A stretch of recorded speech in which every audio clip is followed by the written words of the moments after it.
नमस्कार मित्रों, आज की तारीख है 29 दिसंबर 29 दिसंबर 2013 रविवार।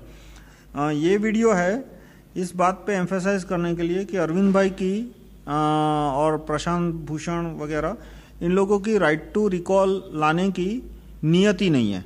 योगेंद्र यादव जितने भी ये नेता है वगैरह आपके, और ये बात मैं 3 साल से कह रहा हूँ।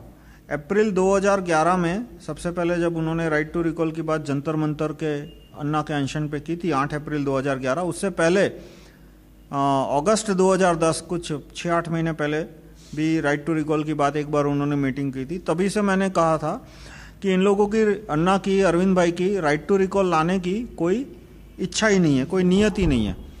और अब प्रूफ के साथ मैं कह सकता हूँ कि दिल्ली में वो सीएम है और वो चाहे तो right to recall Delhi CM के ऊपर ला सकते हैं, right to recall Delhi corporator का कानून ला सकते हैं, right to recall Delhi mayor का कानून ला सकते हैं, राइट टू रिकॉल दिल्ली जल board, Delhi district education officer, Delhi बस ट्रांसपोर्ट ऑफिसर, इसके ऊपर भी राइट टू रिकॉल ला सकते हैं। पुलिस कमिश्नर पे नहीं ला सकते क्योंकि दिल्ली का पुलिस डिपार्टमेंट है वो सेंटर को बिलोंग करता है, स्टेट को बिलोंग नहीं करता। फिर ये बात भी है कि वो राइट टू रिकॉल का ड्राफ्ट लिखे और गवर्नर उस पर साइन करने से मना कर दे, पर ऐसा हो तो गवर्नर की गलती। पर यदि अरविंद भाई साफ साफ मना कर रहे हैं, अभी तो साफ साफ उन्होंने मना कर दिया कि दिल्ली कॉरपोरेशन में दिल्ली मेयर के ऊपर राइट टू रिकॉल का ड्राफ्ट नहीं लाने वाले, दिल्ली कॉरपोरेटर के राइट टू रिकॉल का नहीं लाने वाले। अब कॉरपोरेशन है वो असेंबली सब्जेक्ट होता है, तो चाहे तो वो ला सकते हैं और दिल्ली सीएम के ऊपर भी ला सकते हैं। कुछ नहीं तो उनका जो मोबाइल नंबर है उस पर ओपिनियन पोल की व्यवस्था शुरू कर सकते हैं कि आदमी एसएमएस से ऑर्डर भेजे कि इस आदमी को नौकरी से निकाल दो और उसका वोटर कार्ड वेरीफाई कर ले पार्टी की ऑफिस के थ्रू या किसी भी तरह से कि इस मोबाइल के साथ ये वोटर कार्ड है। तो right to recall via SMS ये भी मुमकिन है, लेकिन वो भी नहीं कर रहे।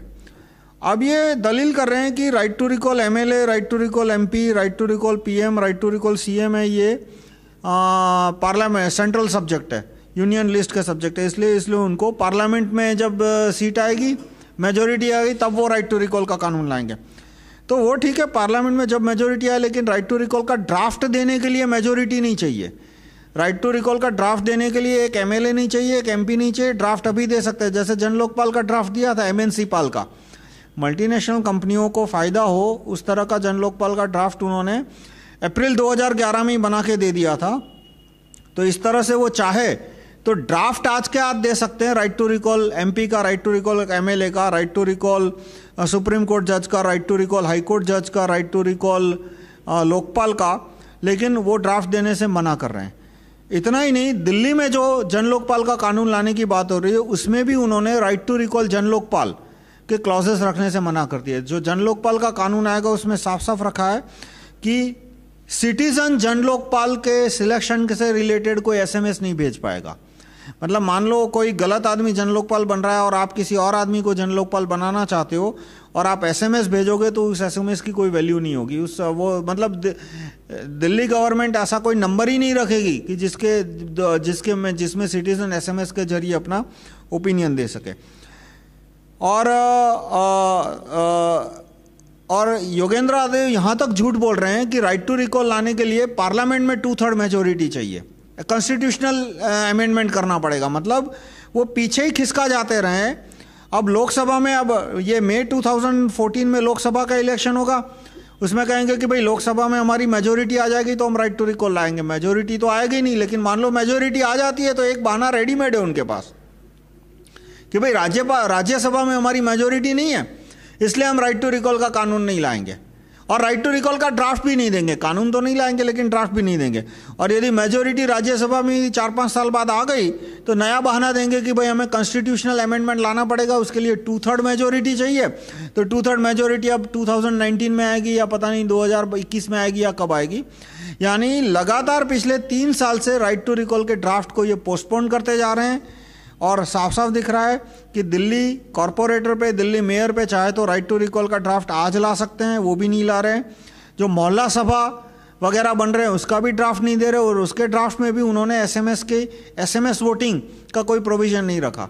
यानी मोहल्ले के जो लोग हैं उनको मीटिंग में जाना पड़ेगा, तो 70-80% लोगों के पास तो मीटिंग में जाने का टाइम नहीं मिलेगा, तो वो मीटिंग में जा नहीं पाएंगे और वो एसएमएस से वोट कर नहीं पाएंगे। यानी जो 10-15%, 20% लोग गए उनके आधार पर सारी नीतियाँ तय होगी। तो अक्सर मुझे लोग बोलते थे कि भाई मुझे अरविंद भाई की मदद करनी चाहिए, मुझे आपकी मदद करनी चाहिए, आप में जुड़ना चाहिए, क्योंकि वो राइट टू रिकॉल लाना चाहते हैं। और मैंने 3 साल से उनको बोल दिया था कि इनकी राइट टू रिकॉल लाने की नीयत ही नहीं है, क्योंकि यदि राइट टू रिकॉल लाना होता तो उन्होंने कब का ड्राफ्ट दे दिया होता, अभी तक ड्राफ्ट नहीं दिया, और अब असेंबली में ये कानून लाने से भी मना कर रहे। इससे साफ स्पष्ट हो रहा है उनके राइट टू रिकॉल लाना नहीं है। तो मैं जिन लोगों को राइट टू रिकॉल लाना है उनसे मैं कहूँगा कि आप अरविंद भाई के पीछे टाइम मत बिगाड़ो, और आप अपने एमपी को सीधा एसएमएस से ऑर्डर भेजो, एमएलए को एसएमएस से ऑर्डर भेजो कि वो राइट टू रिकॉल का कानून गैजेट में छापे। धन्यवाद।